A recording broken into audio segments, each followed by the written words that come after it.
नमो लोये सौहरिहन्ताणं नमो लोये सौहृदानं नमो लोये सौभागिर्यानं नमो लोये सौज्यायानं नमो लोये सौत्रिकावती सावनं ओंकारमिन्दु संयुक्त नित्यं जयन्ति योगिनः कामदमोक्षदं चैव ओंकाराय नमो नमः मङ्गलं भगवान् मङ्गलं गौतमोऽग्नि मङ्गलं कुन्कुन्दारि भुजेन्द्रमोसुमङ्गलं नमः समरिसाराय स्वानुभूत्या तथा स्थिति स्वभावाय भवाय सर्वाः विभाव निरुद्ध નેમિચંદ સિદ્ધાંતિ દેવ રચિત દ્રવ્ય સંગ્રહનો સ્વાધ્યાય આપણે કરી રહ્યા છીએ. એમાં બૃહદ દ્રવ્ય સંગ્રહનો સ્વાધ્યાય ચાલે છે. એની ગાથા 40 નો સ્વાધ્યાય આપણે શરૂ કર્યો છે. આ ગાથા આપણે શાસ્ત્રમાંથી વાંચનમાં લીધી અને પછી બ્રહ્મદેવજીની ટીકા પણ આપણે વાંચનમાં લીધી. એ પછીથી પૂજ્ય ગુરુદેવ કાંજી સ્વામીએ આ ગાથા ઉપર વિસ્તાર કર્યો છે તે આપણે કરી રહ્યા છીએ. તો સહેજ અનુસંધાન પ્રાપ્ત કરીએ અને પછી આગળ પૂજ્ય ગુરુદેવનું પ્રવચન લઈએ. 40મી ગાથામાં નિશ્ચય મોક્ષ માર્ગનું વિશેષ કથન એમ કહી અને એમ કહેવામાં આવ્યું કે આત્મા સિવાય એટલે આત્માને છોડીને બીજા દ્રવ્યમાં રત્નત્રય રહેતું નથી.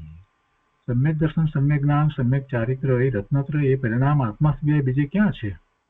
બીજે ક્યાંય પરિણામ એવા થતા નથી. અને એ થાય છે તો એનું કારણ આત્માનો એવો સ્વભાવ છે, આના એવા ગુણ છે, એટલે એ રત્નત્રયના પરિણામ થાય છે. તો આત્માને છોડીને બીજા દ્રવ્યમાં રત્નત્રય રહેતું નથી.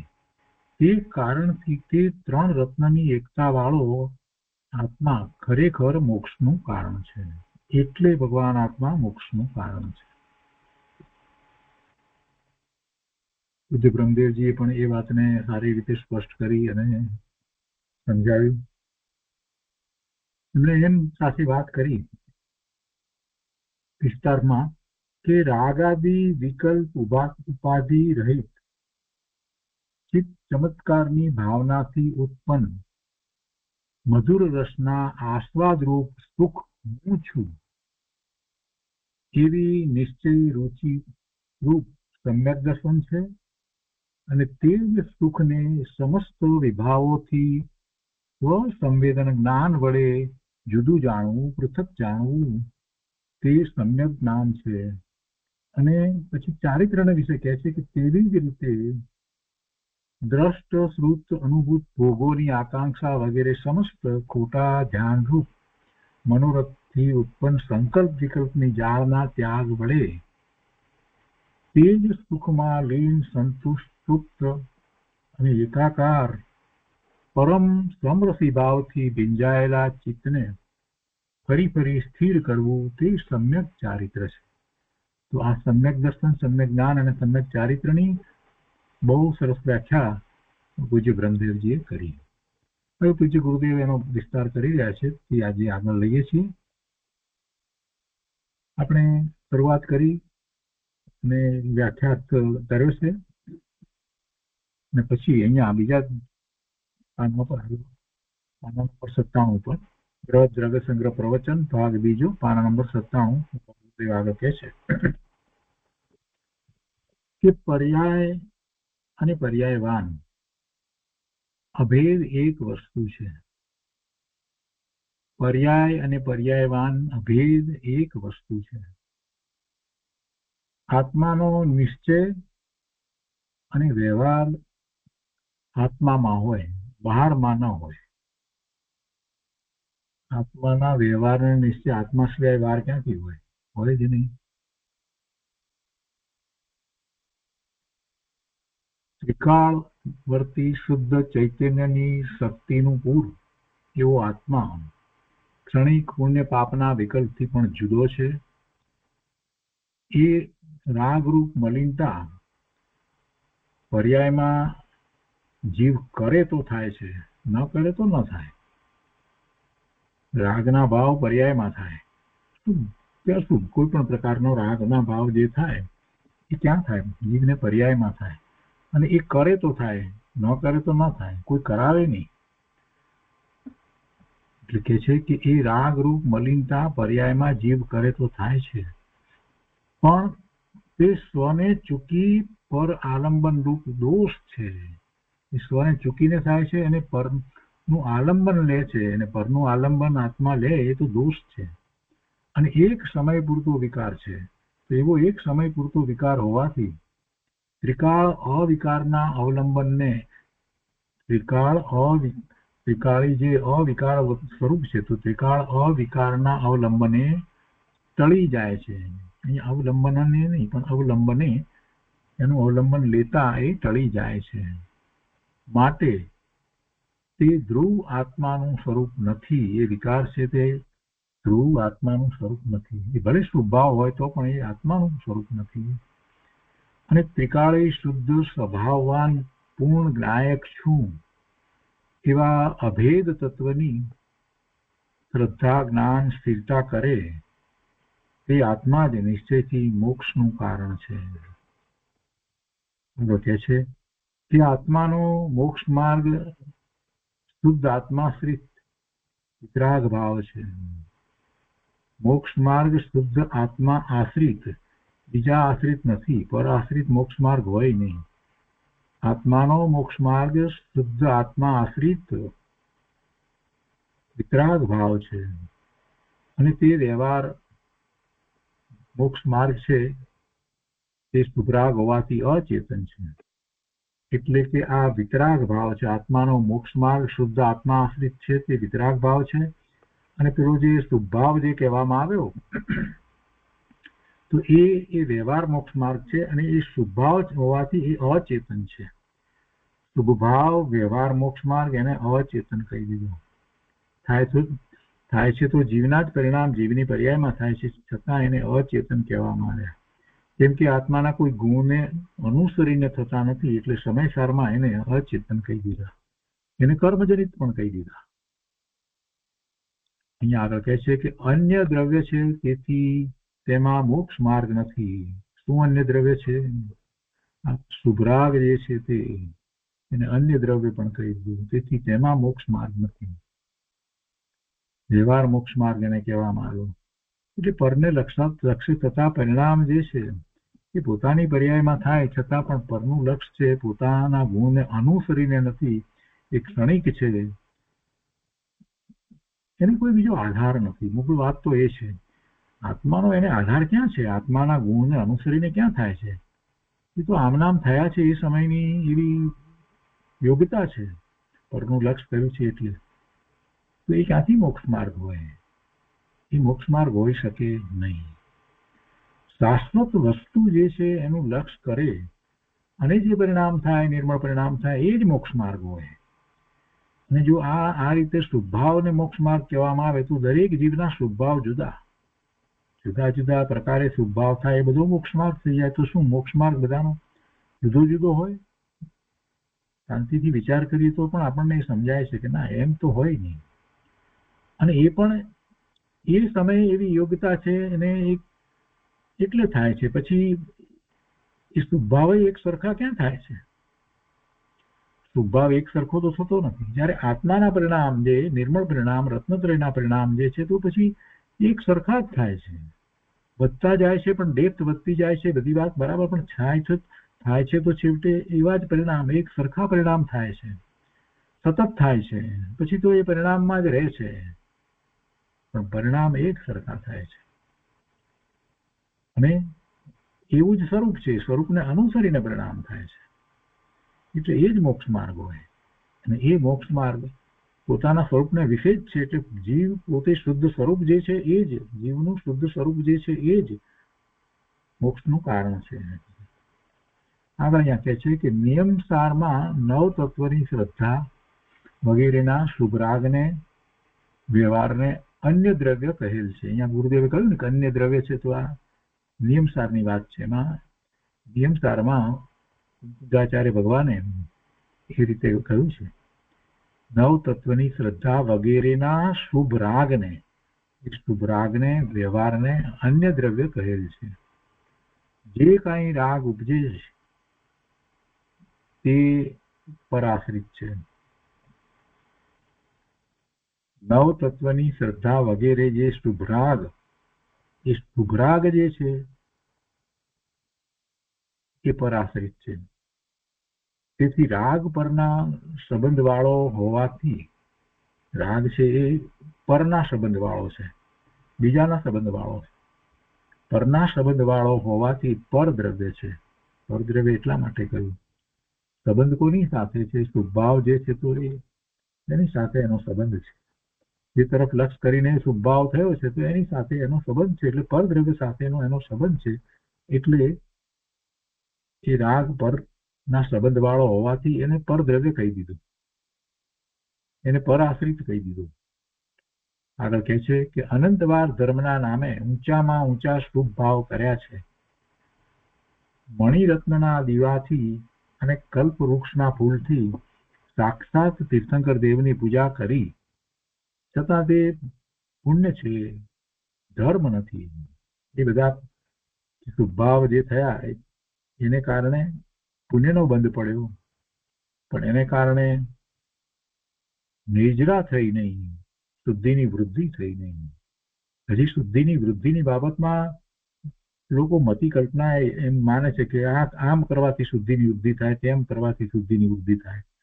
બાહ્યમાં જે કંઈ ક્રિયા વગેરે છે અને એની સાથે રહેલો શુભભાવ જે છે તો એનાથી શુદ્ધિની વૃદ્ધિ નથી થતી. શુદ્ધિની વૃદ્ધિને જ મોક્ષ માર્ગ કહેવામાં આવે. જ્યાં સુધી શુદ્ધિની વૃદ્ધિ થાય નહીં ત્યાં સુધી મોક્ષ માર્ગ કેવી રીતે કહેવાય? અને શુદ્ધિની વૃદ્ધિનું કારણ શું છે? સંવર અને નિજરા. એટલે સંવર નિજરા પૂર્વક જ મોક્ષ માર્ગ હોય. અહીંયા કહે છે કે એ ધર્મ નથી, એ ધર્મ નથી. આ જે શુભભાવ કર્યા તીર્થંકર ભગવાનની એવી પૂજા વગેરે કરી તો પણ એ ધર્મ નથી, એટલે કે એ દ્વારા મુક્તિ પ્રાપ્ત થતી નથી. ત્યાં ધર્મ નથી, તેથી સાચા નિમિત્ત પ્રત્યે વિનય ભક્તિ ઉત્સાહ ન લાવે તે તો તીવ્ર મિથ્યા દ્રષ્ટિ છે. હવે બીજી વાત સાથે લઈ લીધી છે કે જયારે એમ કહ્યું કે ધર્મ નથી, શુભભાવ છે, તો પછી એના પ્રત્યે વિનય ન હોય, એમની ભક્તિ ન હોય, એ પ્રત્યેનો ઉત્સાહ ન લાવે, એવું જો થાય તો સમજવું કે મિથ્યા દ્રષ્ટિ છે. એટલે એમ ન થાય. તીર્થંકર ભગવાનની પૂજા ન કરે એમ ન હોય. તીર્થંકર ભગવાનના દર્શન કરે તો એને અતિ ઉત્સાહ વર્તે, એ પણ સાથે ને સાથે એમ જ હોય. એમના પ્રત્યે સર્વોત્કૃષ્ટ વિનય ભક્તિનો ભાવ આવે આવે ને આવે જ, ના આવે એમ જો થાય તો સમજવું કે મિથ્યા દ્રષ્ટિ છે. જેમના દ્વારા પોતાને જ્ઞાન પ્રકાશ થયો છે એવા મહાત્મા પ્રત્યે પણ જો અહોભાવ આવતો હોય તો આ તો સાક્ષાત સર્વજ્ઞ પરમાત્મા તીર્થંકર દેવ એમના દર્શન કરવા માત્રથી જ પોતાને ત્યાં ને ત્યાં જ કેટલા બધા સમાધાનો થઈ જતા હોય છે એમની વાણી સાંભળતા જ. તો એવા પરમાત્મા પ્રત્યે ઉત્કૃષ્ટ ભક્તિ વિનયનો ભાવ આવે જ, અને એવો ઉત્સાહ આવે. એ ના આવે તો સમજવું કે મિથ્યા દ્રષ્ટિ પાપી છે. ભગવાન બિરાજતા હોય ને એમના પ્રત્યે એવો વિનય ઉત્સાહ ભક્તિનો ભાવ ના આવે તો એ મિથ્યા દ્રષ્ટિ છે એટલું જ નહીં, એ પાપી છે. તો જ એને ના આવે. અહીંયા કહે છે કે જ્યાં પ્રીતિ છે ત્યાં રાગ થયા વિના રહેતો નથી. પરમાત્મા પ્રત્યે આપણને એવો ભાવ છે એટલે એવો શુભભાવ આવ્યા વિના રહેતો જ નથી. શરીર, સ્ત્રી, પુત્ર, આબરૂ માટે કેમ હોશ ઉત્સાહ બતાવે છે? તો પછી ભગવાન સાક્ષાત બિરાજમાન હોય એમના પ્રત્યે તો એને ઉત્સાહ આવે જ. પાપ રાગમાં ન જવા, પાપથી બચવા માટે સાચા દેવગુરુ શાસ્ત્રમાં કપટ રહિત માયા વિના ખરેખર ધર્મ અનુરાગ ધર્મી જીવને હોય છે. એને એવો અનુરાગ હોય છે ધર્મીને. સમજે છે કે મારો જ્ઞાયક સ્વભાવ રાગ રહિત છે. સાથે એ સમજે છે કે મારો જ્ઞાયક સ્વભાવ, જ્ઞાન સ્વભાવ એ તો રાગ રહિત છે. અને તેમાં જેટલે અંશે દ્રષ્ટિપૂર્વક રાગ રહિત થઈ ઠરું તેટલો ધર્મ છે. એ વાત પણ બરાબર સમજે છે. જેટલા વિતરાગી પરિણામ થાય છે એટલો ધર્મ છે. વિતરાગી અભેદ દ્રષ્ટિમાં જ જીન શાસન વર્તે છે. રાગમાં એટલે બાહ્ય તપ, વ્રત આદિ શુભ વ્યવહારમાં કઈ જીન શાસન રહેતું નથી. પણ છતાં એવો જ નિમિત્ત નૈમિતિક સંબંધ છે એટલે એ પણ સાથે હોય છે. એને વ્યવહાર કહેવામાં આવ્યો, એટલા માટે તો એને વ્યવહાર કહેવામાં આવ્યો. આ તો કહે છે કોઈ કહે છે કે શુભ વ્યવહારમાં ધર્મ નથી તો શું કામ કરવો, પણ કરે કોણ? ગુરુદેવ કહે છે કે તમે એમ કહો કે તું શુભ ભાવથી ધર્મ નથી, શુભ વ્યવહારમાં ધર્મ નથી તો શું કામ કરવું? પણ ભાઈ કઈ કોણ કરે છે એ તો થાય છે. ગુરુદેવ એનો ઉત્તર એમ આપે છે કે છે કે પણ કરે કોણ? એ તો એવો ભાવ આવે છે ધર્મીને. સાચી રુચિ હોય ત્યાં રાગની ભૂમિકામાં જ્ઞાનીને અશુભ રાગ વધુ કાળ હોય નહીં. તેથી એવો શુભ રાગ આવ્યા વિના રહેતો નથી. કેમ કે શુદ્ધ ભાવે તો એ પોતાની ભૂમિકા અનુસાર થાય છે. ચોથા ગુણસ્થાને તો શુદ્ધ ભાવે કેટલાય દિવસના આંતરે થાય, પાંચમે થોડોક વધારે થાય. સાતમા છઠ્ઠાની દશામાં છે તો સાતમે ગુણસ્થાને પોતે સ્વભાવ ભાવે પરિણમે છે, શુદ્ધ ભાવે થાય છે અને પાછું અંતર્મુહૂર્તમાં તો પાછું બહાર નીકળી જાય છે અને સવિકલ્પ દશામાં શુભ ભાવે હોય છે. એટલે એ પોતાની જે ભૂમિકા છે એ અનુસાર એને શુદ્ધ ભાવ હોય, પણ એટલો શુદ્ધ ભાવ નથી. ચોથા પાંચમે તો વિશિષ્ટ શુભ ભાવ જ છે. તો એ શુભ ભાવ ન હોય ચોથા પાંચમે તો શું હોય? શુભ ન હોય તો પછી અશુભ હોય. કેમ કે 12માં છે ત્યારે તો એને શુદ્ધ ભાવ તો છે જ નહીં. 12માં લાંબો સમય જ્યારે રહે ત્યારે બે ભાવમાંથી શું પસંદ કરશે? જ્ઞાની ધર્મી શું પસંદ કરે? કયા ભાવમાં રહેવાનું પસંદ કરે? આપણે આમ નામ બુદ્ધિપૂર્વક વિચાર કરીએ તો આપણને ખ્યાલ આવે કે જેને સમ્યક દર્શન થયું છે શા માટે અશુભ ભાવમાં જાય? જ્યારે વસ્તુ સ્વરૂપનો અનુભવ થયો છે ત્યાર પછી તેને અશુભ ભાવનું કોઈ પ્રયોજન જ નથી. ટુકડા અશુભ ભાવે થાય અને શુભ ભાવ એને રહે છે, કેમ કે અશુભ ભાવમાં જતો નથી અને જે પ્રાપ્ત થયું છે, અનુભૂતિ થઈ છે એનો વિકલ્પ રહે છે, એટલે શુભ ભાવ છે. એ કરે છે એવી વાત નથી, એ એમ જ છે, વસ્તુ સ્વરૂપ જ એવું છે. પોતે શુદ્ધનો પુરુષાર્થ કરે છે એ પણ શુભ ભાવ છે. એવી વાત એ રીતે મૂકી છે કે કોણ કરે શુભ ભાવ? સાચી રુચિ હોય ત્યાં રાગની ભૂમિકામાં જ્ઞાનીને અશુભ રાગ વધુ કાળ હોય નહીં. તેથી એવો શુભ રાગ આવ્યા વિના રહેતો નથી. વાત સાથે લીધી છે તેવી એ વખતે બપોરના જે પ્રવચન ચાલતા હશે છે શાસ્ત્રના, એના માટેની બપોરે કહેવાશે કે સાચા દેવ આદિ ધર્મસ્થાન માટે દ્રવ્ય, ક્ષેત્ર, કાળ, તન, મન, ધન કસાયમાં તન, મન અને ધન એ કસાયમાં ન ખર્ચે તે ઉલટા જેવો તીવ્ર ગૃહિત મિથ્યા દ્રષ્ટિ છે. એટલે ત્યાં ચરણાનુયોગને ગ્રંથ ચાલતો હશે ને એટલે અપેક્ષાથી વાત લીધી છે. અહીંયા આગળ કહે છે કે ધર્મી જીવ પુણ્ય પાપ બેઉને બંધન માને છે. વ્યવહાર રત્નત્રયને પુણ્ય પરિણામ રૂપ રોગ સમજે છે અને પોતાના આત્માને નિરોગી નાયક સમજે છે. છતાં ચારિત્રમાં ઠરી શકાતું નથી. તેથી વ્યવહાર રત્નત્રયના શુભ વિકલ્પ છે એવો શુભ ભાવ હોય છે, છતાં તેને અચેતન છે એમ માને છે, પોતાનું સ્વરૂપ છે એમ માનતો નથી. પોતે તો ચૈતન્ય મહાપ્રભુ ભગવાન આત્મા છે.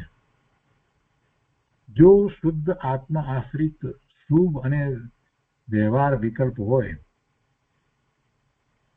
તો તે સિદ્ધ દશામાં પણ સાથે રહેવા જોઈએ. એટલે કે શુભ ભાવ જે છે એ શુદ્ધ આત્મા આશ્રિત હોય તો શુદ્ધ આત્મા તો સિદ્ધ પરમાત્માનો પણ છે અને એને આશ્રય એમને પણ શુભ ભાવ થવા જોઈએ.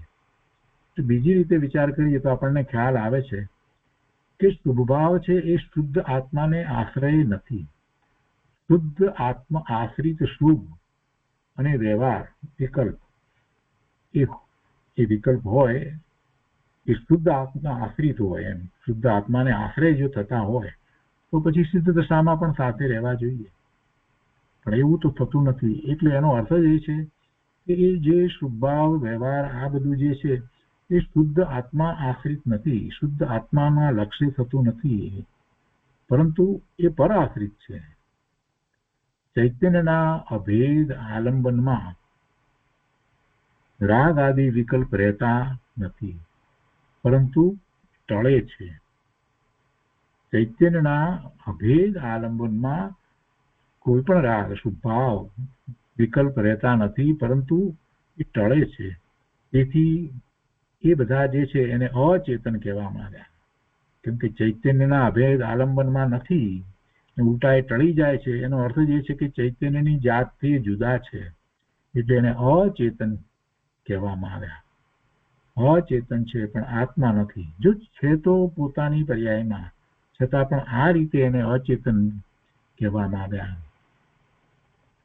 એની અપેક્ષા સમજી અને વિચાર કરીએ તો આપણને કોઈ પ્રશ્ન થતો નથી કે બરાબર છે, પોતે ચૈતન્ય ભગવાન આત્મા પોતાના પરિણામ પણ એવા ચૈતન્ય પરિણામ, રત્નત્રયના પરિણામ, ને એમાં પેલા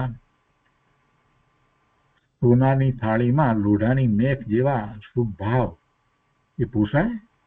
નથી પોસાતા. એ જ્ઞાની મહાપુરુષને તો નથી પોસાતા. અહીંયા આગળ કહે છે કે રાગ આદિ ઉપાધિ રહિત ચૈતન્ય ચમત્કારની ભાવનાથી ઉત્પન્ન મધુર અમૃત આનંદ રસ તેના અતિન્દ્રિય સ્વાદરૂપ અવિનાશી સુખનો ધારક હું છું. પૂજ્ય બ્રહ્મદેવજીએ જે વાત કરી એ જ વાત અત્યારે ગુરુદેવ આપણને વધારે વિસ્તારથી સમજાવી રહ્યા છે. રાગ આદિ ઉપાધિ રહિત, એક વાત એ તો નાસ્તિક ખતમ થયું. બીજું કહે છે કે ચૈતન્ય ચમત્કારની ભાવનાથી ઉત્પન્ન મધુર અમૃત આનંદ રસ તેના અતિન્દ્રિય સ્વાદરૂપ અવિનાશી સુખનો ધારક હું છું. આ અસ્થિથી વાત કરી. કેવા સુખનો ધારક હું છું, કેવો આસ્વાદ આવે છે, અતિન્દ્રિયપણે જે આસ્વાદમાં આવે છે, અમૃત રસ. ચૈતન્ય ચમત્કારની ભાવનાથી ઉત્પન્ન મધુર અમૃત આનંદ રસ તેના અતિન્દ્રિય સ્વાદરૂપ અવિનાશી સુખનો ધારક હું છું. એમ યથાર્થ સ્વસન્મુખતા રૂપ નિશ્ચય સમ્યક દર્શન છે. આવો ભાવ જે છે ને એને સમ્યક દર્શન કહ્યું છે. એવો હું સુખનો ધારક હું છું એમ યથાર્થ સ્વસન્મુખતા રૂપ નિશ્ચય, સ્વસન્મુખતા રૂપ એવો નિશ્ચય તે સમ્યક દર્શન છે. તેમાં અંશે વિતરાગતા છે. ગુરુદેવ કહે છે કે જો નિરંતર ચિત્ત ચમત્કારની ભાવના જ્ઞાનીને હોય છે. સારા નિમિત્ત મળો એમ સંયોગની ભાવના નથી. સારા નિમિત્ત મને પ્રાપ્ત થાય એવા કોઈ સંયોગની ભાવના નથી, પણ ચિત્ત ચમત્કારની ભાવના હોય. ચિત્ત ચમત્કાર પોતાનું સ્વરૂપ, જે ચમત્કારી સ્વરૂપ છે. અને ચમત્કારી સ્વરૂપ કેમ કહ્યું? પ્રભુ એમાં મોટામાં મોટો ચમત્કાર એ છે કે જ્યારે એની પૂર્ણ દશા પ્રગટ થાય છે તો સર્વજ્ઞતા પ્રગટ થઈ જાય છે. જ્ઞેય માત્રને જાણે. અનંત જ્ઞેયો, અનંત કાળના જ્ઞેયોને એક સાથે એક જ જાણે. આ મોટામાં મોટો ચમત્કાર પ્રગટ થઈ જાય છે. એ ક્યાંથી પ્રગટ થાય છે? અંદરમાં એ પડી છે વસ્તુ, એ ચમત્કારી વસ્તુ છે એ પ્રગટ થઈ જાય છે. અને સુખ, કેવું સુખ, અવ્યાબાદ, કોઈ બાધા ના આવે એવું, કોઈ ઇન્દ્રિય વગેરેની મદદ વિના સતત અનંત કાળ સુધી અનુભવાયા જ કરે. આનાથી મોટો બીજો ચમત્કાર શું છે જગતમાં? આનાથી મોટો કોઈ ચમત્કાર હોઈ શકે જ નહીં. આ ચૈતન્ય ચમત્કાર એવી વસ્તુનું સ્વરૂપ છે જેને અનુભૂતિ થઈ છે, જેને અંશ પ્રગટ્યો છે, એને તો એમાં કોઈ શંકા પડતી નથી, આશંકાએ થતી નથી. એને તો બસ એ ચૈતન્ય ચમત્કારનું જ મહાત્મા છે. એ તો વારંવાર એને જ નમન કરે છે. પણ જેને અનુભૂતિ નથી થઈ એને એ તરફ લક્ષ કરીને એને સમજવા જેવું છે કે આ બધા મહાપુરુષો, આ જ્ઞાની પુરુષો આ બધા શું કરી રહ્યા છે? શા માટે એ પોતે આ બીજું બધું રાજપાટ આ બધું છોડી અને એ ચાલ્યા જાય છે? એવું તો શું એમને પ્રાપ્ત થઈ જાય છે? જરાક વિચાર કરીએ તો ખ્યાલ આવે કે આ ચૈતન્ય ચમત્કાર વસ્તુ છે, એની ભાવના કરવાની છે, એમાં એકાગ્રતા કરવાની છે. અહીંયા કે છે જો નિરંતર ચિત્ત ચમત્કારની ભાવના જ્ઞાનીને હોય છે. જ્ઞાનીને એમ કઈ નથી ભાવના આવતી કે મને આવા સંયોગ મળે ને તેવા સંયોગ મળે, સારા નિમિત્તો મળે, એમ સંયોગની ભાવના નથી. તીર્થંકર નામ કર્મ જે વડે બંધાય એવી 16 કારણ ભાવના એ પણ ખરેખર તો આશ્રવ છે, એ પુણ્ય આશ્રવ છે. એને પણ જ્ઞાની ધર્મી ભાવતો નથી, એની ભાવના કરતો નથી. 16 કારણ રૂપ પોતે ભાવના કરીને તીર્થંકર નામ ગોત્ર બંધાય એની ભાવના એ નથી કરતો. એને તો ચિત્ત ચમત્કારની ભાવના છે. વ્યવહાર રત્નત્રય પણ પુણ્ય આશ્રવ છે, તેની ભાવના ભાવતો નથી. આ જ સત્ય વાત છે. એમ પ્રથમ સારી રીતે નક્કી તો કરે, પછી ધ્યાન અને વ્રત આદિ કેમ આવે તે ખબર પડશે. પેલા આ બધી વાતનો નિર્ણય કર, નક્કી કર. પ્રભુ શું ધર્મ છે, ક્યાં છે, કેવી રીતે છે. જ્ઞાની પુરુષો તરફ દ્રષ્ટિ કરી અને ધર્મ શું છે એ સમજવાનો છે. એ ધર્મના માર્ગે પ્રવર્ત્યા છે એમને જોવાના છે કે કેવી રીતે એ ધર્મમાં પ્રવર્ત્યા છે. માત્ર એમના બાહ્ય સ્વરૂપને જોવાથી કાંઈ લાભ નથી. ભગવાને તપ કર્યું, ભાઈ તે તો ભગવાનના બાહ્ય તપને જ જોયું, પણ ભગવાનનું તપ તો અંતરંગ હતું. ભગવાનને તો વિકલ્પ જ નહોતો આવ્યો કે આહાર લઈએ, અને તપ થઈ ગયું એ તો સહજ તપ થઈ ગયું. કઈ સવારના પોરમાં ભગવાન પચખાણ લેતા ન હતા કે આજે ઉપવાસના પચખાણ. લોકો સમજતા નથી બસ. એટલે આપણે પણ એવું ભગવાને તપ કર્યું તો આપણે તપ કરો, ઉપવાસ કરો, અને એથી કેવળ જ્ઞાન થઈ જાય. અંતરંગ ને જાણતા નથી.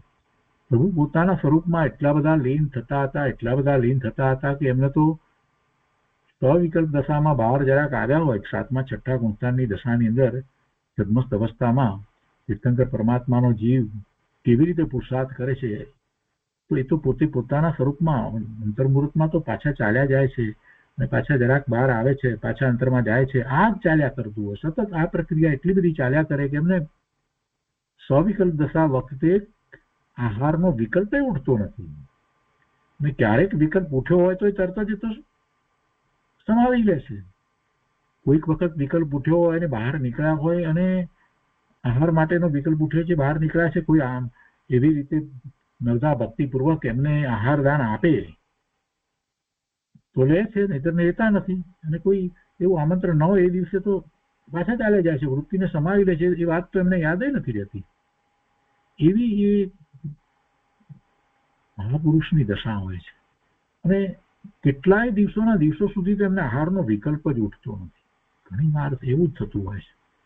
અને આપણે જાણીએ કે ભગવાનને આ તપ થઈ રહ્યું છે, ભગવાન તપ કરી રહ્યા છે, આટલામાં ઉપવાસ. અરે પ્રભુ, એ તો ગણતાય નથી ઉપવાસ કાંઈ. સવારના પરમાં કાંઈ પચખાણે લેતા નથી. એ તો પોતાના આત્મામાં જ છે. અને આત્મામાં સ્વરૂપમાં વિશેષ એકાગ્રતા કરતા થતા એમ જ એ શ્રેણી ચડી જાય છે અને કેવળ જ્ઞાન પ્રગટ કરે છે. સ્વરૂપમાં સ્થિર થઈને પ્રગટ કરે છે. બધી અદભુત વાત.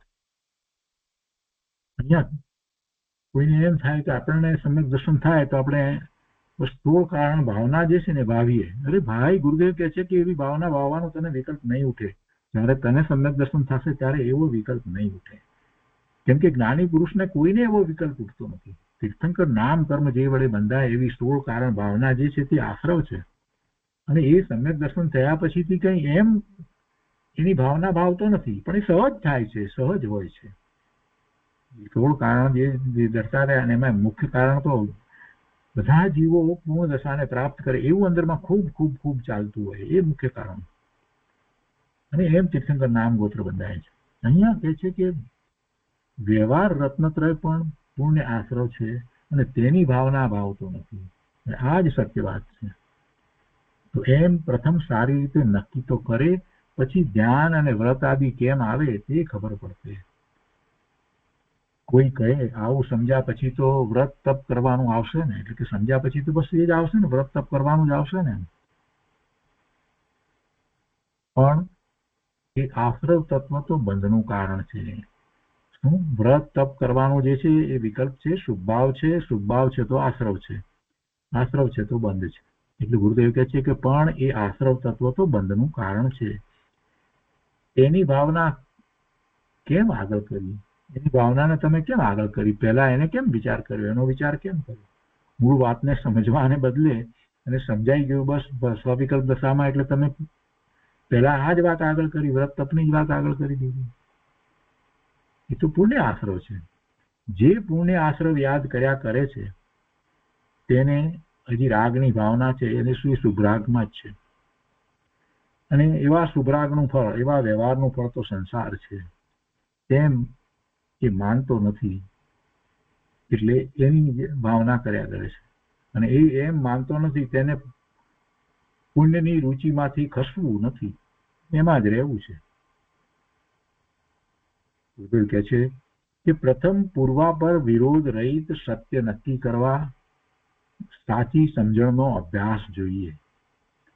શાસ્ત્રનો અભ્યાસ કર્યા વિના આમનામ સામાયિક કર્યા કરું છું ને આ કરું છું તે કરું છું ને એથી શુદ્ધિ થાય છે ને બસ આખો દિવસ અમારો એમાં જાય છે. પણ સાચી વાત તો સમજ પ્રભુ, તું કોણ છો, ક્યાંથી થયો, શું સ્વરૂપ છે તારું ખરું, એ તો સમજ.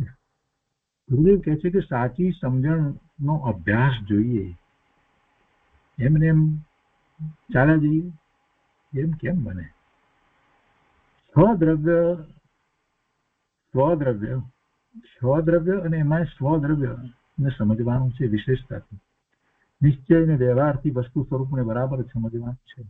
નિમિત્ત ઉપાદાનને બરાબર એની સ્વતંત્રતાપૂર્વક જાણવું પડશે. નિમિત્ત આધીન દ્રષ્ટિ ત્યારે જ છૂટશે. જ્યાં સુધી નિમિત્ત ઉપાદાનને સારી રીતે સમજશે નહીં ત્યાં સુધી એને નિમિત્ત આધીન દ્રષ્ટિ છૂટશે નહીં. અને જ્યાં સુધી નિમિત્ત આધીન દ્રષ્ટિ છે ત્યાં સુધી એને પુરુષાર્થ ઉપડશો જ નહીં. એટલે નિમિત્ત ઉપાદાનની સ્વતંત્રતા જાણે પછી જ અંદર સ્વદ્રવ્યમાં એકાગ્ર પરિણતિ રૂપ ધર્મ ધ્યાન તપ શું હોય, કેમ હોય તે ખબર પડે. પેલા એમ જયારે કહ્યું ને કે પછી તો કે વ્રત તપ કરવાનું જ આવશે ને, એમ કે સમજ્યા પછી કીધું એનો ઉત્તર ગુરુદેવે આ રીતે આપ્યો, ભાઈ એમ એવી વાત નથી. પહેલા તું સમજ વસ્તુ સ્વરૂપને જેમ છે તેમ પહેલા તો સમજ ને પછી બધી વાત આગળ વધશે. પછી બીજા દિવસના પ્રવચનના ગુરુદેવ આગળ સમજાવે છે કે આત્મા અનાદિ અનંત જ્ઞાન દર્શન શક્તિથી પૂર્ણ અને સ્વતંત્ર છે. તેની પર્યાયમાં ભૂલ રૂપ સંસાર છે. અનાદિથી આ ભૂલ ચાલી આવી છે. ભગવાન આત્માને સંસાર હોય નહીં, મને સંસાર હોય નહીં. આ તો ભૂલ રૂપ સંસાર છે. હું ભૂલો કર્યા કરું છું અને સંસાર આગળ વધ્યા કરે છે. આ ભૂલ રૂપ સંસાર છે. જો ગુરુદેવની એક એક વાતને આપણે ચિત્તમાં લઈએ તો આપણને એમ થાય કે ઓહો, આ તો મેં વિચાર જ નહોતો કર્યો કે મારું શુદ્ધ સ્વરૂપ જે છે અને એ અનાદિથી આવી ભૂલ કરતું શુદ્ધ સ્વરૂપ તો ભૂલાઈ ગયું.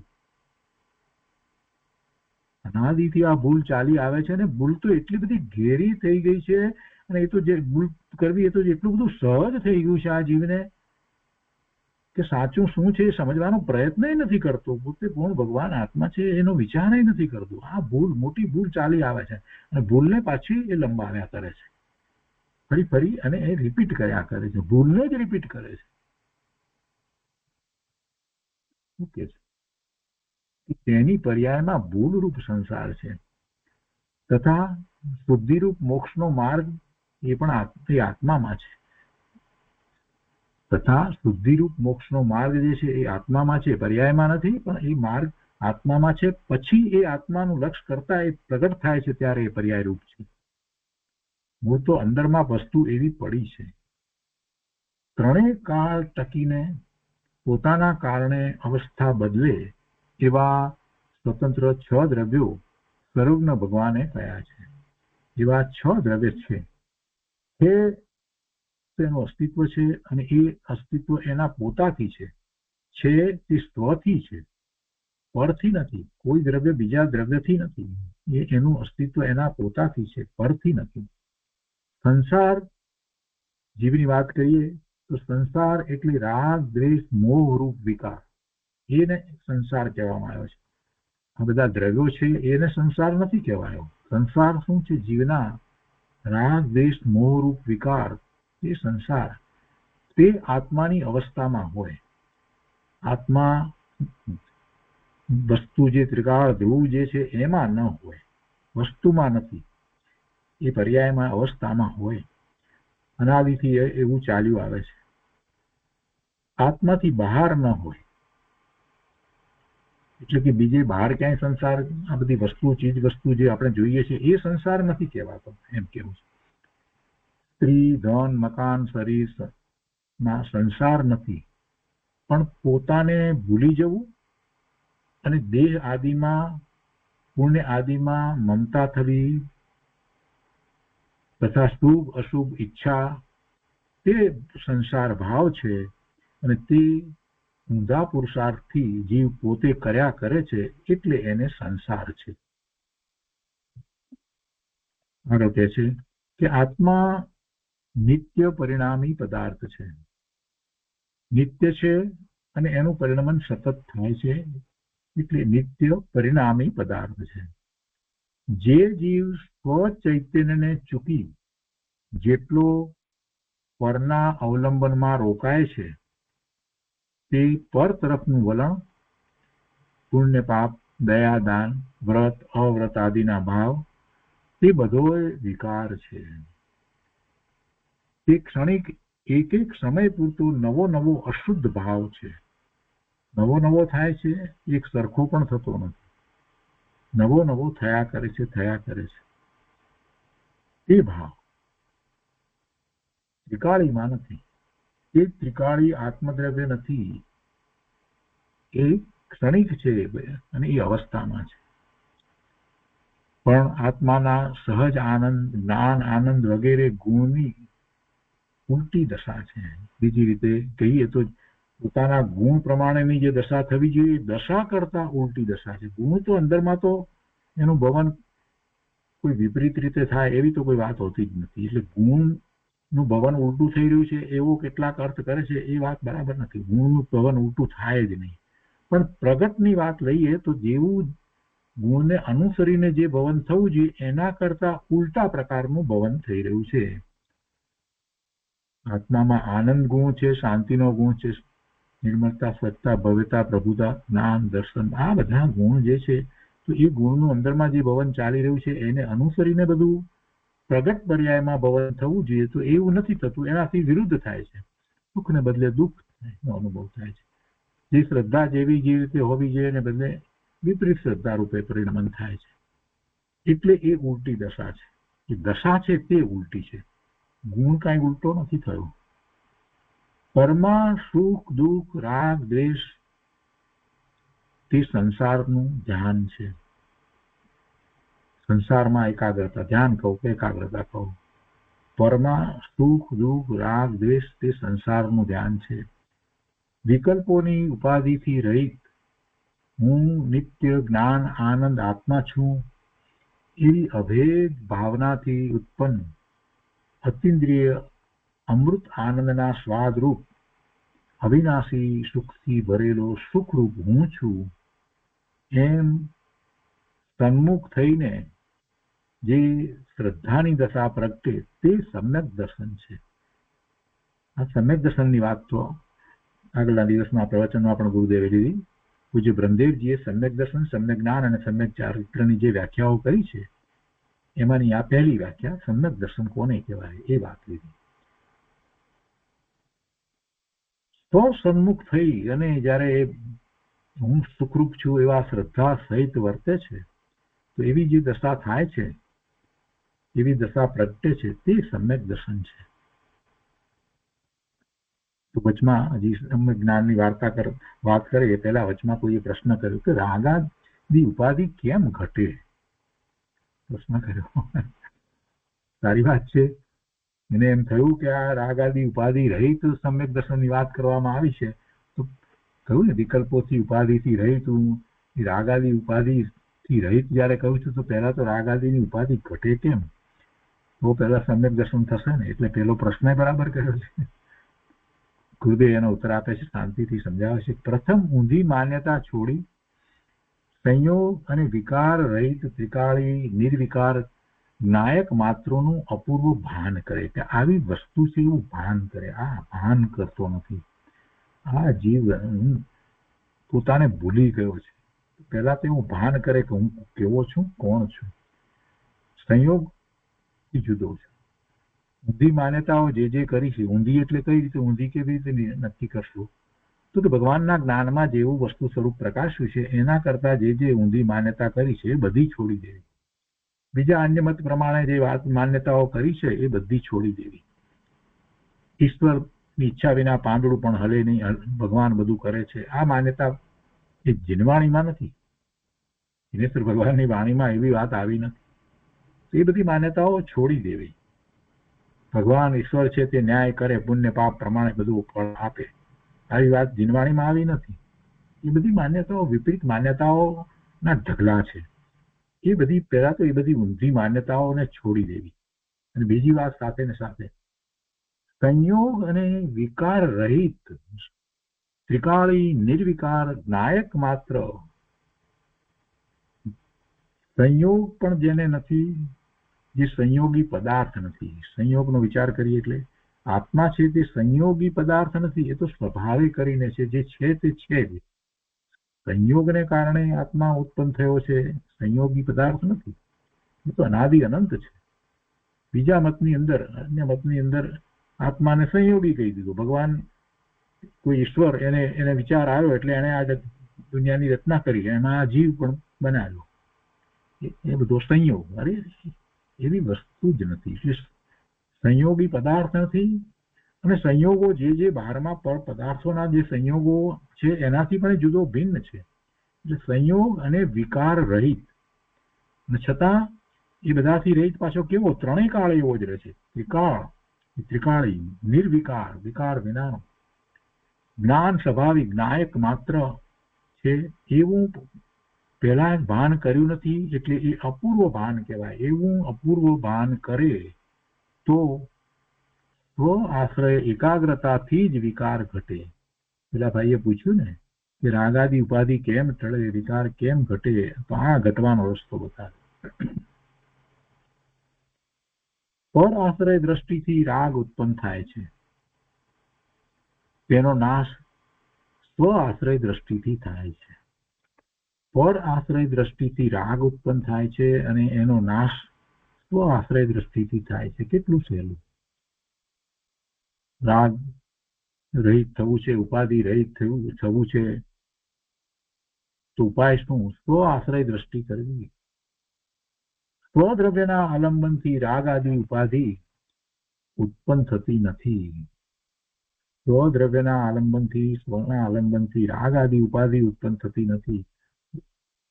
ઉલટી એ ઉત્પન્ન થઈ હોય તો પણ એ ચાલી જાય છે. નિર્મળ જ્ઞાન આનંદ સ્વભાવ શક્તિ રૂપે છે, તેની એકાગ્રતા અનુસાર પર્યાયમાં શુદ્ધતા પ્રગટે છે અને ઉપાધિ ઘટે છે. આવું જ વસ્તુનું સ્વરૂપ છે. સમ્યક દર્શનની વાત આવી એટલે હવે એની વાત આગળ ગુરુદેવ કહે છે કે સમ્યક દર્શન અપૂર્વ ચીજ છે. રાગ વિનાનું અતિન્દ્રિય અનુપમ સહજાનંદ સુખ અંદર એકાગ્રતાથી પ્રગટ થાય છે. અંદર સ્વરૂપમાં એકાગ્રતાથી એવું સહજ આનંદ રૂપ સુખ પ્રગટ થાય છે. અને ત્યાંથી જ ધર્મની શરૂઆત થાય છે. એ જ સમ્યક દર્શન છે, એ જ સંકિત છે. ચોથું ગુણસ્થાન છે. ગુરુદેવ કહે છે કે ચોથું ગુણસ્થાન પ્રગટ થતાં જ અલૌકિક પરમ આનંદનો સ્વાદ આવે છે. અશરીરી પરમાત્મા જે જાતનો આનંદ વેદે છે તે જાતનો અંશે આનંદ સમ્યક દ્રષ્ટિને હોય છે. અશરીરી પરમાત્મા એટલે સિદ્ધ પરમાત્મા. એ જે જાતનો આનંદ વેદે છે એ જાતનો અંશે આનંદ સમ્યક દ્રષ્ટિને હોય છે. તેથી તેને ઇન્દ્ર આદિ દેવોના પુણ્ય અને ઇન્દ્રિય સુખ એ પણ સડેલા તૃણ જેવા અને આકુતામય અગ્નિ જેવા લાગે છે. પુણ્ય દેવ, ઇન્દ્ર આદિ દેવોના પુણ્યને કારણે જે એમને બધું પ્રાપ્ત થાય ને, એ પુણ્યને કારણે જે સંયોગો બધા પ્રાપ્ત થાય, એ પુણ્યની વાત કરી છે. તો એવા સંયોગો સમ્યક દ્રષ્ટિને કેવા લાગે છે? સુખરૂપ લાગતા નથી. એ બધા પણ એ તો આકુતામય લાગે છે. એ સડેલા તૃણ જેવા આકુતામય અગ્નિ જેવા લાગે છે. ગુરુદેવ ઉદાહરણ આપીને સમજાવે છે કે દૂધપાકનો સ્વાદ લે છે તેને ચોખાના ફોતરાનો સ્વાદ લેવાનું મન થાય નહીં. તેમ સમ્યક દ્રષ્ટિ ભલે ગ્રહસ્થ દશામાં હોય રાજા હોય, અનેક સ્ત્રી ધન પુણ્યનો સંયોગ હોય, છતાં અંશ માત્ર તેમાં તેને હિત બુદ્ધિ સુખ બુદ્ધિ નથી. કેમ કે ત્રિકાળી પૂર્ણ જ્ઞાન આનંદમાં નિઃશંક રુચિ વર્તે છે. ક્ષણિક નબળાઈથી ઈચ્છા થાય તેમાં એ વર્તતો નથી, તેમાંથી વર્તતો નથી.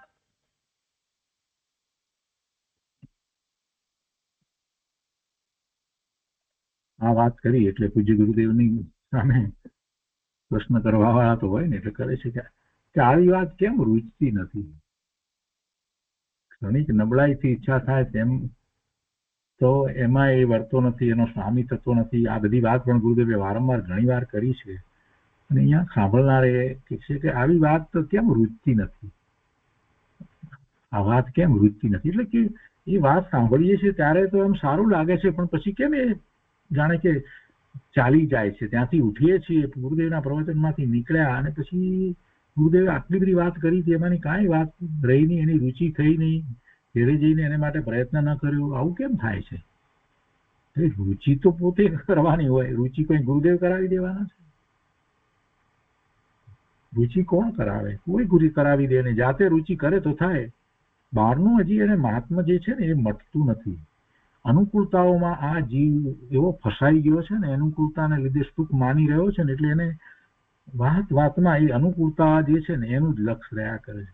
એટલે જ્યારે આ બધી વાતો સાંભળી હોય ને એ વાતને ભૂલી જાય છે અને પાછો એ પોતાને વર્તમાનમાં જે સંયોગોમાં જે અનુકૂળતાઓ જે છે એમાં એ ઓતપ્રોત થઈ જાય છે, ભૂલી જાય છે, બધું ભૂલી જાય છે. ભાઈ તું 1 કલાક પહેલા ગુરુદેવનું આટલું મોટું પ્રવચન સાંભળીને આવ્યો અને અત્યારે તું શું કરી રહ્યો છે? શેર બજારનું કામ કરી રહ્યો છે. આ જ વાત છે. રુચિ નથી. અને રુચિ નથી તો પછી ગુરુદેવ કહે છે ને કે રુચિ અનુયાયી વીર્ય. રુચિ જે તરફ હોય એ તરફ જ તમારા પ્રયત્ન થશે, તમારી બધી શક્તિ એ તરફ જ ઉઘડશે.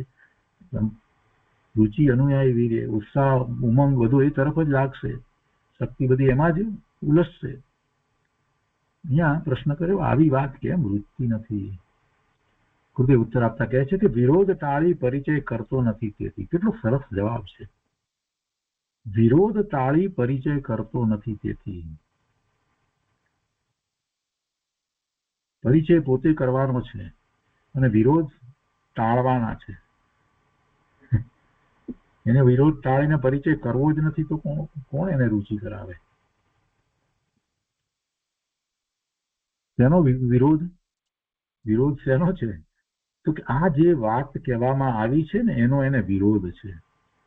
ભગવાનની વાત, પોતે ભગવાન છે એ વાતમાં હજી એને વિરોધ છે. પોતે શુદ્ધ છે અને એના શુદ્ધના આશ્રય અંદરથી જ શુદ્ધતા પ્રગટે છે અને શુદ્ધતા પ્રગટતા છે કેવળ જ્ઞાન સુધી લઈ જાય છે. એ બધી વાતનો એને વિરોધ પડ્યો છે. કેમ કે અનાદિથી મિથ્યા ભાવે એને અનેક કલ્પનાઓ કરી છે, અનેક મતોમાં એ ગયો છે અને એને તો એમ જ છે કે કોઈક ઈશ્વર આવી અને કલ્યાણ કરી દે, કોઈક મહાત્મા આવીને માથે બાસ્કેટ નાખી દે એટલે અમારું તો કલ્યાણ થઈ જવાનું છે.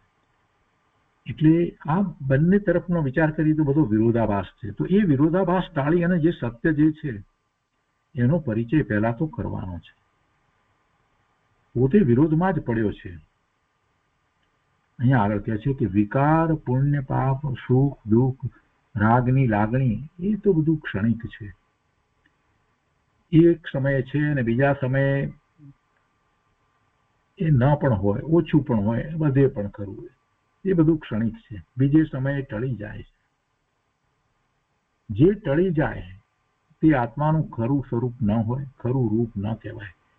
એ આત્માને કારણે હોય જ નહીં. જો આત્માને કારણે હોય તો એ ફરી ફરીને એમ ને એમ સતત એક સરખું થયા જ કરવું જોઈએ, પણ એવું તો થતું નથી. બીજા સમયે નથી પણ હોતું. ક્રોધ આવ્યો અને 5-10 મિનિટ પછી કંઈક બીજી વાત બને એટલે તો હસતો હોય, ભૂલી ગયો ક્રોધની વાત, બધું ક્રોધે ભૂલાઈ જાય, બધું જુદા. નાના બાળક જેવું છે. નાનું બાળક ખૂબ જોર જોરથી રડતું હોય અને બીજી જ ક્ષણે કંઈક એને એક વસ્તુ આપો એટલે હસવા માંડે છે. આ જીવ અનાદિથી મિથ્યાત્વ સહિત આવી રીતે બાળકની જેમ રડે છે અને હસે છે, પણ એ સમજતો નથી કે આ થોડી ક્ષણ પહેલા જે ભાવ હતો અને અત્યારે આ ભાવ ક્ષણે ક્ષણે જે ભાવ બદલાઈ રહ્યા છે, પલટાઈ રહ્યા છે, એ શું આત્માનું સ્વરૂપ છે? એવું સ્વરૂપ હશે આત્માનું? તો ખ્યાલ આવે કે ના ના, એવું સ્વરૂપ ન હોય. ગુરુદેવ એટલા માટે કહે છે કે બીજે સમયે તો ટળી જાય છે, અને જે ટળી જાય તે આત્માનું ખરું સ્વરૂપ ન કહેવાય. આત્મા તો જ્ઞાન આનંદ છે, તેનું કાર્ય તો જ્ઞાન આનંદપણે વર્તવું તે છે. પરના કર્તૃત્વમાં કે પરને ઠીક અઠીક માની અટકવું એ તેનો સ્વભાવ નથી. માટે ત્રિકાળી સ્વભાવની સાચી રુચિ કરે. એકલો નાયક છું એમ નિર્ણય કરી અને પછી આગળ પુરુષાર્થ કરે તો બધું થાય એમ છે, કઈ ન થાય એવી વાત નથી. ત્રિકાળી સ્વભાવની સાચી રુચિ કરે, એકલો નાયક છું એમ રૂચે એવી રુચિ કરે તો અનિત્ય રાગ આદિ અને ઇન્દ્રિય વિષયમાં સુખ ભાસે નહીં. પરમા કરતા ભોગતા બુદ્ધિ થવા દે નહીં, તો આત્મામાં જ અવિનાશી સુખ છે એમ લાગે, એમ ભાસે, એવો નિર્ણય થાય. ફરી પ્રશ્ન કર્યો કે સ્વસંવેદન એટલે શું? આ જે ભાઈ હશે ને પહેલી વાર આવ્યા છે પણ ગુરુદેવનું પ્રવચન સાંભળતા પ્રભાવિત થયા છે, નથી બહુ આવી વાત તો અમે પહેલા સાંભળી નથી, એટલે બધા પ્રશ્ન કરી લીધા. સ્વસંવેદન એટલે શું?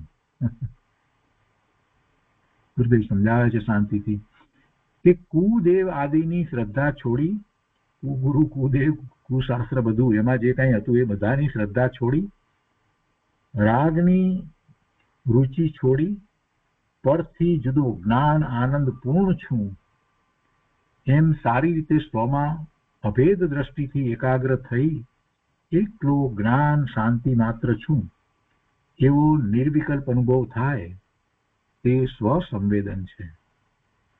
આમ રાગથી જુદું સ્વ સન્મુખ થયેલું જ્ઞાન તે સ્વસંવેદન જ્ઞાન, તે સમ્યક જ્ઞાન છે. આ સમ્યક જ્ઞાનની વ્યાખ્યા સાથે ને સાથે કરી દીધી. સ્વસન્મુખ થયેલું જ્ઞાન તે સ્વસંવેદન જ્ઞાન, તે સમ્યક જ્ઞાન છે. ગુરુદેવ કહે લોકોને મોંઘું લાગે છે પણ આ તો પોતાનું સ્વરૂપ કહેવાય છે, તેને મોંઘું કઠણ કેમ કહેવાય? જે પોતાની ચીજ છે એને મોંઘી કેવી રીતે કહેવાય? જે સહજ છે એને મોંઘી ને કઠણ કેમ કહેવાય? અત્યારે તો પુણ્યના ઠેકાણા નથી, છતાં મારે ઘણી ઉપાધિ છે, ઘણામાં રોકાવું પડે છે. અમે તો અહીંયા વ્યસ્ત છીએ ને ત્યાં વ્યસ્ત છીએ ને અમુકમાં અમે પ્રેસિડેન્ટ છીએ ને અમુકની અંદર મેમ્બર છીએ ને અમારે અમુક બધા કામ કરવા પડે, અમને એટલો સમય નથી હોતો. આવા ને આવા નકામાના વિચારોમાં જીવન પૂરું કરે છે. પોતે શું કરી શકે છે? કાંઈ કરી શકતો જ નથી. પોતે શું કર્યું ભૂતકાળમાં? કાંઈ કર્યું જ નથી. અભિમાન સિવાય આ જીવે કાંઈ કર્યું નથી. પરના કાર્યો થતા હતા એ એના કારણે થતા હતા, બીજાઓ સુખી દુઃખી થતા હતા, બધું જે કંઈ ચાલી રહ્યું હતું એમાં માત્ર એ વખતે એનો એ સાક્ષી રહ્યો છે, એને જોવા વાળો રહ્યો હતો, છતાં પણ એને શું કર્યું કે મેં કર્યા, કોઈને મેં સુખી કર્યો, મેં કર્યું. શ્રી પરમાત્મા પછી પુણ્યનું ઠેકાણું ક્યાંથી પડે? આવા અભિમાન કર્યા હોય ત્યારે. એટલે ગુરુદેવ કહે છે કે અત્યારે તો પુણ્યના ઠેકાણા નથી. આવા વિચારો કર્યા હોય, ભૂતકાળમાં જે કંઈ થયું હોય, તો એને 2-5 રૂપિયાની મદદ કરી દીધી હોય તો એના તો અભિમાન હજી સુધી ભૂલ્યો નથી. આમ ઓપરેશનો કર્યા અને આમ લોકોની સારવાર કરીને હજી ભૂલ્યો નથી. અરે પરમાત્મા, આમ લોકોની સેવા કરી અને આ રીતે અમે તો અમારી સંસ્થા દ્વારા નાના નાના ગામડાઓમાં જઈ અને આ રીતે લોકોને માહિતી આપી અને આ રીતે અનાજ આપ્યું ને કપડાં આપ્યા ને આ બધામાંથી ઊંચો આવતો નથી. અરે ભાઈ, એ જીવોને જે પ્રાપ્ત થવાનું હતું, જે સંયોગો મળવાના હતા એ થવાના જ હતા. એમાં તે શું કર્યું? તું કદાચ એમાં હતો, હાજર હતો, તો એથી શું થયું? કદાચ નિમિત્ત હતો તો શું થઈ ગયું? નિમિત્ત તો કાંઈ કરતું નથી, તો એનું પકડીને બેઠો છે.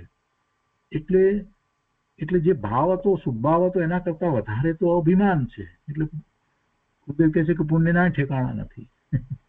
અત્યારે તો પુણ્યના ઠેકાણા નથી, છતાં મારે ઘણી ઉપાધિ છે, ઘણામાં રોકાવું પડે છે એમ માને છે, પણ તેમાં રુચિ છે તેથી તે મોંઘું માને છે અને તેથી અંતર સ્વભાવ રાગ રહિત જુદો છે તેનું મહાત્મા આવતું નથી. એમાં એને રુચિ છે. બધા માન આપે છે ને એટલે માન કસાય પોસાય છે. મોટા ભાગે માન કસાય પોસાય છે એટલે જ આ બધું ચાલી રહ્યું છે. કૃપાળુદેવે ખૂબ સાચું કહ્યું છે કે જો આ માન ન હોત તો અહીંયા જ મોક્ષ હોત એમ કહી અને બહુ મોટી વાત કરી દીધી છે. આપણે જાણતા નથી અને આપણે અંદરમાં માન કસાય પોષીએ છીએ. જ્યાં જ્યાં જઈએ છીએ લોકો માન આપે છે અને પછી આપણે આપણી વાતો કર્યા કરીએ છીએ. પણ એ માન એ તો યશ નામ કર્મનો ઉદય છે. એ માન જે છે એ આત્મા નથી. આત્માથી જુદું છે. આત્માને કોઈ યશ નામ કર્મનો ઉદય હોતો જ નથી. અપયશ નામ કર્મનો ઉદય પણ આત્માને નથી. યશ નામ કર્મનો પણ ઉદય આત્માને છે જ નહીં. આત્મા તો કર્મથી જુદો ભિન્ન ભગવાન છે. એને એવા કોઈ ઉદય છે જ નહીં. જે ઉદય દેખાઈ રહ્યા છે એ ક્ષણિક છે. એનો સ્થિતિબંધ છે, પૂરો થઈ જવાનો છે. યશ નામ કર્મનો ઉદય પણ પૂરો થઈ જવાનો છે. કોઈને એવો યશ નામ કર્મનો ઉદય હોય, એની પાછળ હજારો લોકો ફરતા હોય, એને પગે લાગતા હોય, બધું કરતા હોય, ને એ જોઈને કાંઈ ઈર્ષા કરવાની જરૂર નથી. એવો વિકલ્પ લાવવાની જરૂર નથી કે બધા મને માને. આવો વિચારે લાવવાની જરૂર નથી. તો કર્મનો ઉદય છે. એને એવો પૂર્વે જે ભાવ કર્યા હશે એને કારણે એવું કર્મ બંધાયું. તો યશ નામ કર્મ છે ને એ અત્યારે ઉદયમાં છે. એથી શું થઈ ગયું? કોઈ કર્મ કોઈની સાથે ગયું છે? આયુષ્ય અહીંયા પૂરું થતા બધા કર્મો જે છે તો અહીંના છૂટી ગયા, નવા જે બંધાયા એ લઈને જાય છે કારણે શરીર. એટલે એ બધામાં જીવ રોકાઈ ગયો છે અને એટલો બધો એમાં રોકાઈ ગયો છે અને એ બધું એને સરળ લાગે છે. સરળ તો એટલા માટે લાગે છે કે એને માન મળે છે ને માન કસાય પોષવો છે ને એટલે અભિમાન પોષવા છે એટલે એને શું ઊંઘું માને છે. એમાં કઈ ઓછી તકલીફ હોતી નથી. જાય છે, કરે છે, આમ કરે તેમ કરે છે, છતાંય પણ એને સોંગું લાગે છે. અને અહીંયા ઘરમાં બેસી અને પરમાત્માની પ્રતિમા સામે કે એના ફોટા સામે બેસી અને આત્માનો વિચાર કરવો એ એને સૂઝતું નથી. સવારના વહેલી પ્રભાતે ઉઠી અને હું જે કંઈ ગુરુદેવના પ્રવચનમાંથી, જે શાસ્ત્રમાંથી જે વાત મને પ્રાપ્ત થઈ છે એને અંતરમાં લાવી અને હું સ્વરૂપ તરફ વળું. 1 કલાક બેસી જવું ના, એ નહીં બેસે. પણ એને 2 કલાક માટે બહાર સેવા કરવા જવાનું કહેવું હશે તો એ જશે. જો આ જ વાત છે. ગુરુદેવ કહે છે કે એનું મહાત્મા જ નથી આવતું. અંતર સ્વભાવ રાગ રહિત જુદો છે તેનું મહાત્મા આવતું નથી.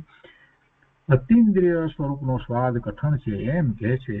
તે જ્ઞાનની અરુચિ બતાવે છે. એને જ્ઞાનની અરુચિ છે. રુચિ હોય તો સાચી સમજણનો રુચિથી અભ્યાસ કરે. રુચિ હોય તો સાચી સમજણનો રુચિથી અભ્યાસ કરે. સત્ય કોણ કહેનાર છે તેનો પરિચય કરી પૂર્વાપર વિરોધ રહિત નિર્ણય કરવો જોઈએ. સાચું જ સમજવું છે એવી રુચિ હોય, દરકાર હોય તો પ્રથમ સાચા દેવ ગુરુ શાસ્ત્ર, નવતત્વ અને મોક્ષ માર્ગનું સ્વરૂપ યથાર્થ ઓળખીને માનવું જોઈએ. પણ એને ગરજ હોય ત્યારે થાય ને, નહીતર બાકી તો કોઈક આવીને સમજાવે એટલે બસ બરાબર. પોતાની તો કોઈ જવાબદારી છે જ નહીં. કોઈ એવા મુનિ આવ્યા હોય તો જઈ આવે, પ્રવચન સાંભળી આવે, પછી ઘેરે આવીને કાંઈ નહીં, ઘરમાં પુસ્તકે હોય નહીં અને પોતાને જઈને કેવડાવે. આવું જ ચાલી રહ્યું છે. ગુરુદેવ આપણને આ બધી વાત સમજાવી રહ્યા છે કે ભાઈ આ રુચિ નથી તને, આવી રુચિથી ધર્મ ન થાય. તો આજનો સ્વાધ્યાય અહીંયા સુધી રાખીએ છીએ. વિશેષ વિસ્તાર આપણે આવતા સ્વાધ્યાયમાં લઈશું.